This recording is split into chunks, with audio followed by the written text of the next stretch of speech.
Hi, and welcome back to Ivy English. I'm Karen. And I'm Chris Gorski. Today is November 27th, and we're on page 69. Today we're going to hear part 2 of the article that we started yesterday entitled The Timeless Legacy of Marseille Soap. So, Karen, let me ask you, yesterday you mentioned one of the important tasks for housewives, especially in the past, was soap making. Have you ever made your own soap? I don't think so. I think there are opportunities to do it because I was in Campfire Girls, but I think I only read about it. I never did it myself. We actually make our own, most of our own soaps. My wife figured out how to do this. It's a simple soap. It's just a glycerin, and you add in certain amounts of water. We don't do like the whole thermometer and lye and ammonia kind of thing, but she learned how to do it, and she didn't like all the additives that she had read about it. And at first I was like, this seems like a lot of work, but it actually really isn't. And if you're interested in especially pure products, I have to say my wife whips up soap super fast nowadays. I don't even think about it, but that's definitely her job in the household kind of hierarchy. I'm just going to go buy some soap. I don't have time for all of that. Okay, I make my own peanut butter. I make my own yogurt. Okay, I'm more interested in food items. And I think we've still got some of that Aleppo soap that I haven't used up. And for some reason, our family has always accumulated a lot of soap. And I've actually started using push-button soap. Sure. Like shower gel and then hand soap push-button because it's easier when your hands are wet. So I just don't use that much bar soap anymore. Yeah, the soap we make is kind of in a somewhat semi-solid state, so it kind of fits in between.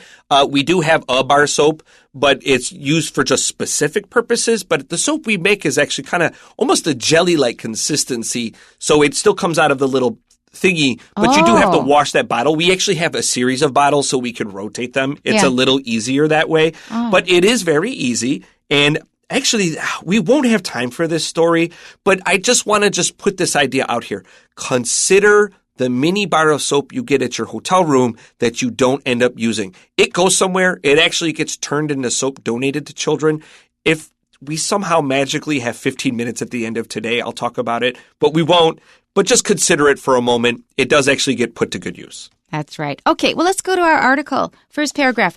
Renowned for its gentle cleansing properties, Marseille soap is made with pure vegetable oils, making it gentle enough for even the most sensitive skin. However, it isn't an average bar of soap. Marseille soap boasts a surprising versatility that extends far beyond the bathroom. Cleaning powerhouse. Marseille soap is a perfect eco-friendly alternative to harsh chemicals. It can get rid of stains, remove grease from surfaces, and clean everything from floors to makeup brushes to jewelry. A simple mixture of warm water and grated Marseille soap can do the trick. Beyond cleaning. While not scientifically proven, a word-of-mouth claim about Marseille soap is its ability to relieve pain caused by arthritis and cramps. In addition, the lubricating properties of Marseille soap make it a fantastic shaving soap. It creates a smooth, irritation-free glide for a comfortable shave. Moreover, the soap helps soothe the dryness and itching associated with sunburn. Unexpected household hero. As a natural and biodegradable insect repellent, Marseille soap can be dissolved in water to make a natural insecticide spray that helps protect edible plants from bugs and pests. Simply rinse your plants after treatment, and they'll be perfectly safe for consumption. Placing Marseille soap around doorways or windows can also create a natural barrier to deter certain insects. Another surprising use of Marseille soap is to polish wood furniture. Buffing furniture with a soft cloth brings out a natural shine. Wow, I didn't know about any of these. I'm guessing that the same would apply to the Aleppo soap, so maybe I can have some other uses for it other than washing my hands because I use liquid soap for that, especially buffing furniture. I have not found a good furniture polish, so that's interesting. Let's go back to the beginning. Our title again is The Timeless Legacy of Marseille Soap, which we talked about yesterday. So, renowned for its gentle cleansing properties, Marseille soap is made with pure vegetable oils, making it gentle enough for even the most sensitive skin. Renowned means famous. It's famous for something. For what?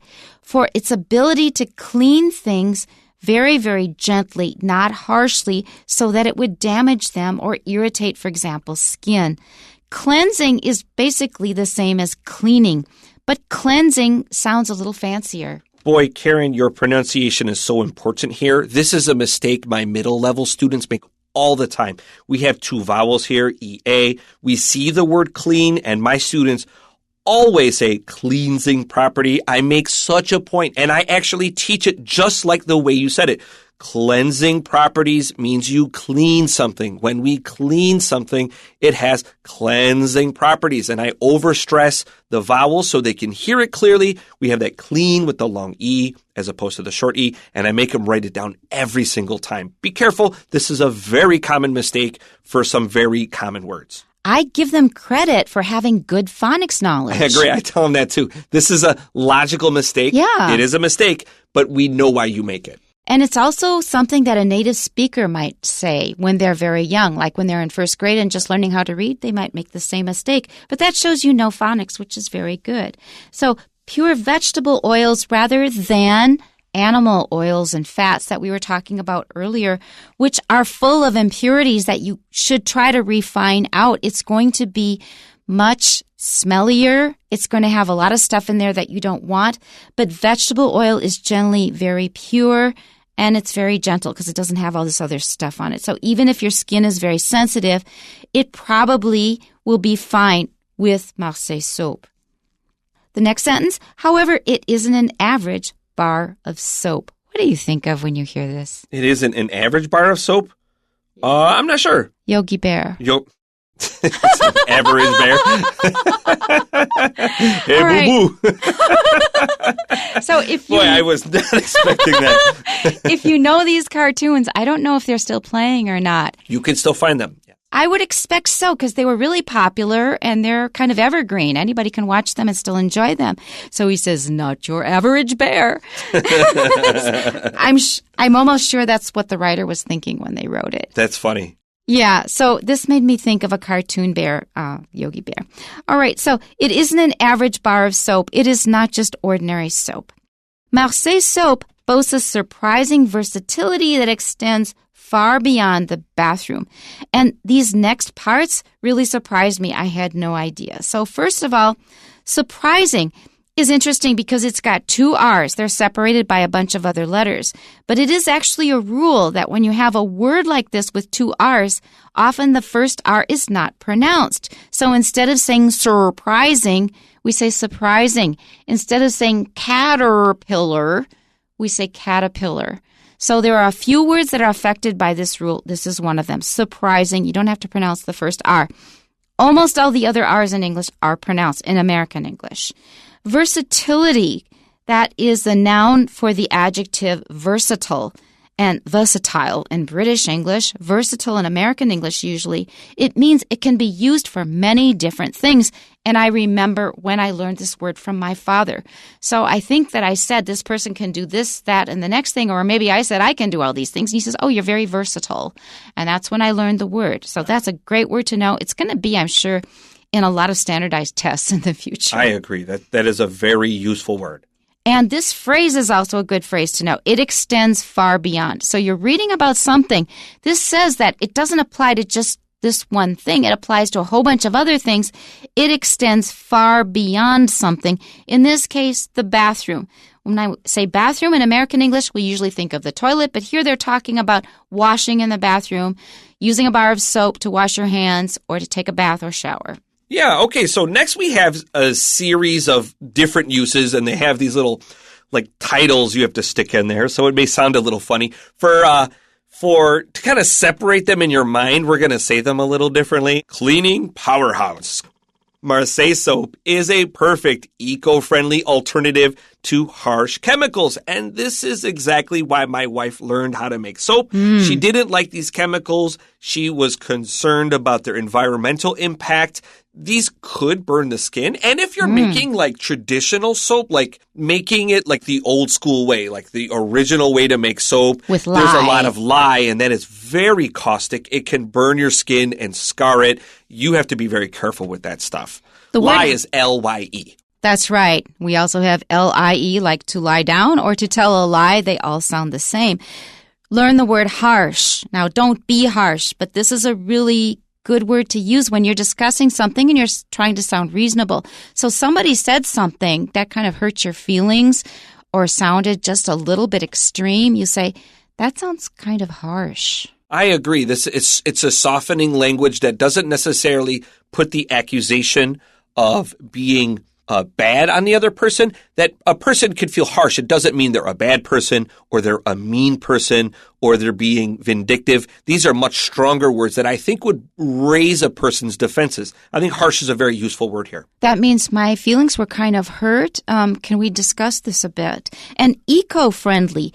Eco is short for ecology or ecological or ecologically friendly, making it an adverb. That means that it is kind to the environment, does not create a lot of pollution. Because when we use soap, we're washing away the soap into the drain, and that's going into the environment, into the rivers. Most soaps, even synthetic soaps, can break down with fairly quickly with enough oxygen. The problem is once we flush or we wash everything down the drain, it gets into our sewer systems that don't have a lot of oxygen. And so they sit there and collect and create film. And that's one of the problems with these other kinds of soaps. Marseille soap breaks down rather easily, and that's a good thing overall for our water supply.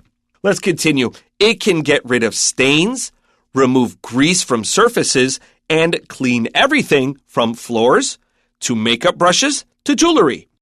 I remember having a class on this in science class in Germany.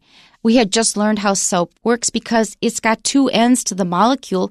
One of them is oil soluble. The other one is water soluble.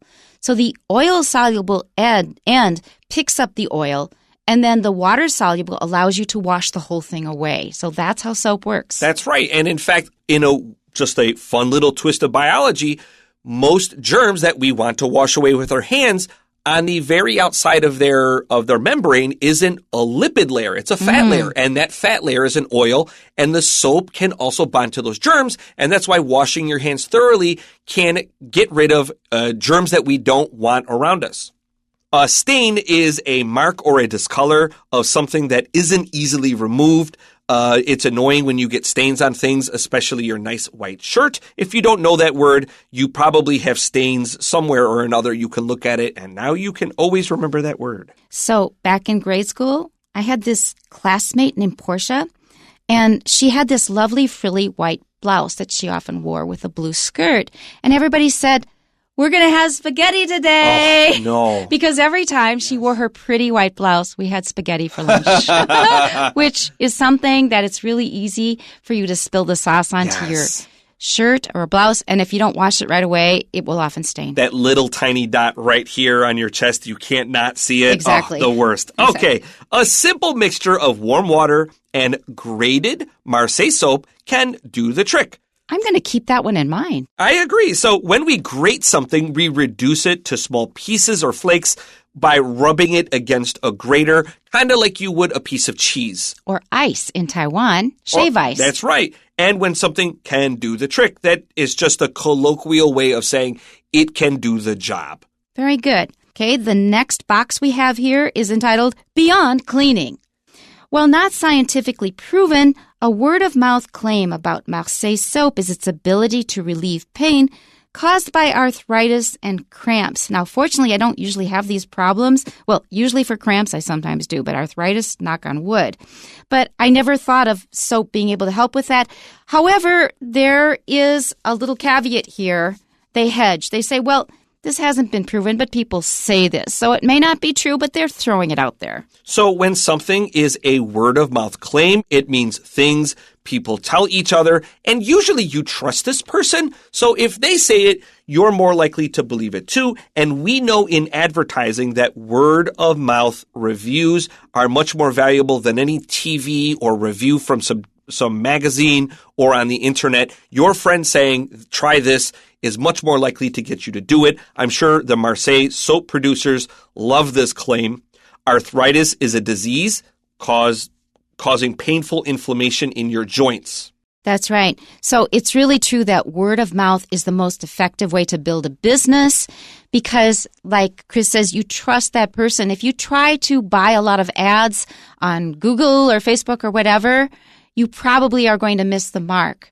But if you have somebody tell you, I use this and it's really good, that makes all the difference. Those are going to be real customers probably. And there's something called the placebo effect.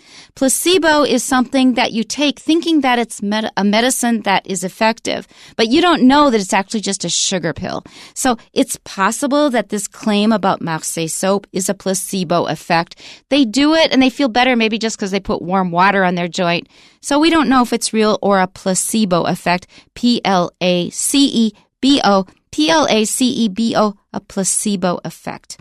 The next sentence, in addition, the lubricating properties of Marseille soap make it a fantastic shaving soap. And it's really easy to cut yourself when you're shaving. Either you don't get a clean shave and you look kind of bristly and stubbly, or you do and then you might cut yourself. So that's why there's always such a market for like shaving soap and for good razors. Yeah, I'm pretty traditional with my razors and shaving cream.